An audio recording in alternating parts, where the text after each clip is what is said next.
Hi, it's Brooke Booth, life coach at brookeboothcoaching.com, where I help Mormons in mixed faith marriages. So I'm going to talk about, I'm going to start by telling you a little story. And then we're going to talk about being right versus being happy. So this year, for my birthday, my husband forgot it. I don't really know if he forgot it. Let's just be really clear. He didn't mention it on the day of my birthday. He didn't say anything. And we discussed it in the context of the week. A few days later, it was discussed, and but nothing on the day of the birthday. Okay, that's what happened. So once a few years ago, he had the date wrong and missed my birthday. And at that time, I was really upset. And I have to admit that this year, when it happened, I was pretty pissed off too. And then I started to think about it as the day went on. And I started to talk to myself, and I started to tell myself that I could be happy or I could be right. I could stew all day about the injustice of my husband forgetting my birthday, and have a really lousy day, or I could relax and enjoy all the well wishes I was receiving.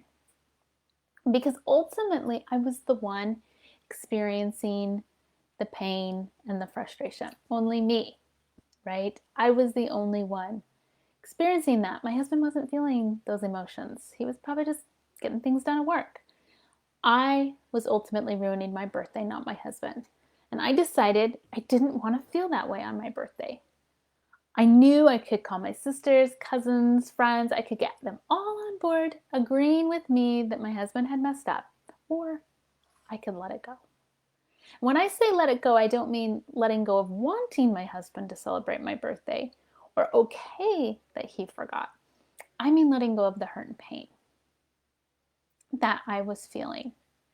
I could do that by processing my emotions and then being really clear with him what I would have liked instead, and being really clear with him what making my asks, my requests. I decided that I could let go of the hurt and the pain and be more clear about my requests on my birthday. I could let him know it was my birthday. I could send him a few ideas that I knew I would enjoy, knowing he's not really a mind reader. So you may be wondering, how does this apply to a mixed faith marriage? We do this same type of thing all the time with faith transition, with our mixed faith marriage.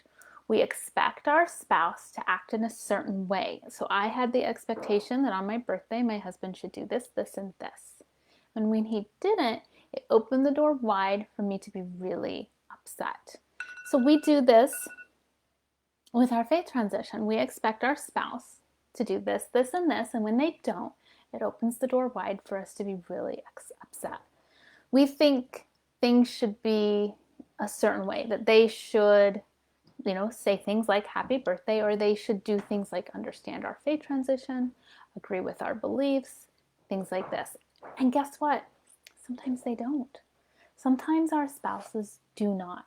So when that happens, you have to really ask yourself, would you rather be happy or right? Would you rather be miserable and hurt for the next year, 2 years, years, or let go of the shoulds and enjoy the parts of the marriage that are wonderful? So here's what happened with my birthday. A week or so later, we went out to eat to celebrate, and we had a really great time together. Really enjoyed that date. Next year, I'll just be a little bit more clear. I'll text him the night before or the morning of with a few requests like, hey, wish me happy birthday and you can leave a chocolate bar on my desk, right? Whatever I want.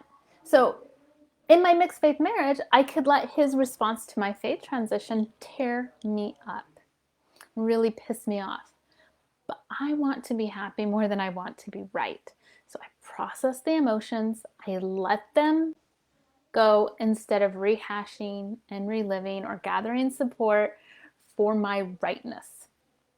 Happiness feels so much better than rightness anyway, and I'm the one who feels it. I'm the one who experiences it, no one else. Ultimately, Me letting go of the pain and hurt and letting go of my wanting to be right is the kindest thing to give to myself. I want you to think about that in the context of your faith transition. Like really letting go of the hurt and pain may be one of the kindest things you can give to yourself. Okay, if you found this helpful,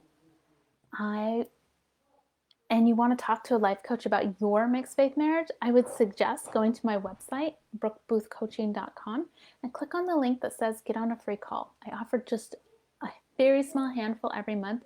Go and book yours, and let's talk about your mixed faith marriage. Let's talk about how you're letting being right get in the way of being happy. All right, wishing you the best.